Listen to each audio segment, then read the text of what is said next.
கர்த்தருடைய பரிசுத்த நாமத்துக்கு ஸ்தோத்திரம் உண்டாவதாக. இன்றைய தேவ வாக்கு சங்கீதம் 119 160. உம்முடைய வசனம் சமூலமும் சத்தியம், உம்முடைய நீதி நியாயமெல்லாம் நித்தியம். ஹல்லேலூயா.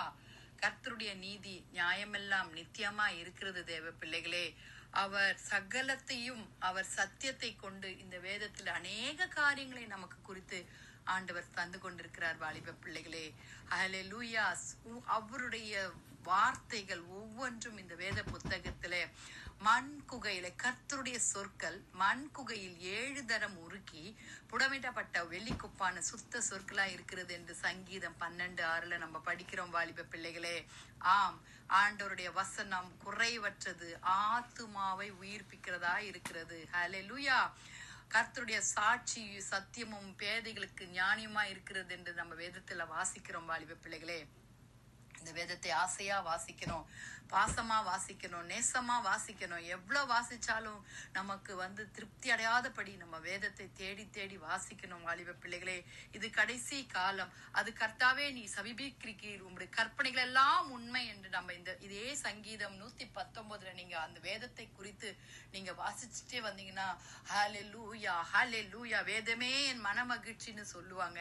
ஆம், அந்த வேதத்தை வாசிக்கும் பொழுது நமக்கு பெரிய சமாதானம் வரும். தேவ பிள்ளைகளே, ஹல்லேலூயா. கர்த்தராகிய இயேசு கிறிஸ்து அப்படிப்பட்ட பொக்கிஷத்தை நமக்கு தந்திருக்கிறார். வாலிப பிள்ளைகளே, அந்த பொக்கிஷத்தை நாம ஏன் விட்டுடணும் சொல்லுங்க பார்க்கலாம். கர்த்தருடைய வசனம் புடமிடப்பட்டது. ஹல்லேலூயா.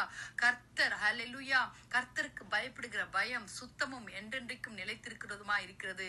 கர்த்தருடைய நியாயங்களும் உண்மைகளும் அவைகள் அனைத்தும் நீதியுமாய் இருக்கிறது என்று சங்கீதம் 19:7-9 வரைக்கும் நம்ம படிக்கிறோம். வாலிப பிள்ளைகளே, ஹல்லேலூயா. ஆமா வாலிப பிள்ளைகளே, இந்த வசனத்தை நாம கர்த்தரிடத்துல கேட்போம், கூப்பிடுவோம். ஆண்டவரே, கர்த்தாவே, எங்களை விடுவித்தருளுமே கர்த்தாவே என்று கூப்பிடுவோமா? ஹல்லேலூயா. நீர் உம்முடைய கற்பனைகளை கொண்டு என்னை நீர் சத்துருகளிலும் அதிக ஞானம் உள்ளவாக்கினீர், அவைகள் எல்லாவற்றிலும் என்னோடு கூட இருக்கிறீர் என்று வேதத்துல வாசிக்கிறோம். வாலிப பிள்ளைகளே, கர்த்தருடைய வசனம் எவ்வளவு அருமையான வசனம் தெரியுமா? ஒவ்வொரு வார்த்தைகளும் தேவ ஆவியானவர்களால் எழுதப்பட்ட வார்த்தைகள். வாலிப பிள்ளைகளே, வேதத்தை வாங்கி வாசிங்க. உங்களுக்கு இல்லைன்னா பக்கத்துல இருக்கிற பாஸ்ட் மார்க்கெட் சர்ச்சில் போயிட்டு ஒரு புதிய ஏற்பாடு வாங்குங்க. ஹல்லேலூயா. அநேகர் கொடுத்து கொண்டிருக்கிறாங்க. நானும் வந்தேன்னா நான் பார்த்தேன்னா வேதத்தை கொடுக்கிறேன். ஹல்லேலூயா. ஏதாவது முறையில நம்மளுடைய வேத புத்தகம் ஒவ்வொருவருக்கும் போய் சேர வேண்டும். வாலிப பிள்ளைகளே, படிக்கணும், அவங்க அதன்படி வாழணும். ஜெபிக்கலாமா?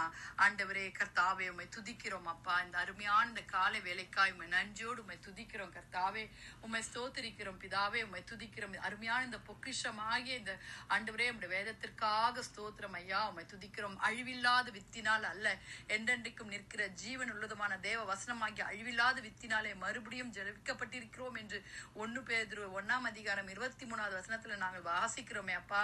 ஹல்லேலூயா ஹல்லேலூயா. வேதத்தில் ஒரு எழுத்தின் உறுப்பு அவமாய் போவதை பார்க்கிலும் வானமும் பூமி ஒழிந்து போவது எளிதாயிருக்குமே. ஆம் ஆண்டவரே, உம்முடைய வேதம் ஆண்டவரே மனமகிழ்ச்சி அப்பா. உம்முடைய வேதம் ஔஷதம் ஆண்டவரே. அப்பா, உம்முடைய வேதத்திற்கு நாங்கள் பயந்து நடக்கணும் அப்பா. நியாயத்தை நிலைநிறுத்தணும் ஆண்டவரே. வாலிப பிள்ளைகளை ரட்சித்துக் கொள்ளுங்க. வியாதிஸ்தர்களை சுகப்படுத்துங்க ஏசப்பா. ஊழியக்காரர்களுடைய தேவைகளை சந்திங்க. தேசத்தை பாதுகாத்துக் கொள்ளுங்க. ஆங்காங்கே நடக்கிற ஊழியங்களில கர்த்தருடைய கரம் ஆண்டவரே ஸ்தோத்திரம் உமக்காக எழும்பட்டும் ஆண்டவரே. உம்முடைய ராஜ்யம் கட்டப்படட்டும் எங்கள் இந்திய தேசத்துல. உம்முடைய கர்த்தாவே அப்பா ஆண்டவரே ஸ்தோத்திரம் அப்பா. உம்முடைய ராஜ்யம் எங்க தேசத்துல எங்கும் பரவ வேண்டும் அப்பா. நீரே ஆசீர்வதிக்கிறது, ஒவ்வொருவரையும் ஆசீர்வதித்து வழி நடத்துங்க. நீங்க பெருகணும், நாங்க சிறுகணும். துதி கன மகிமை உமக்கே செலுத்துகிறோம். மீட்பர் இயேசுவின் மூலம் ஜெபம் கேளும் பிதாவே. ஆமென் ஆமென். Wish you happy blessed day. Bye.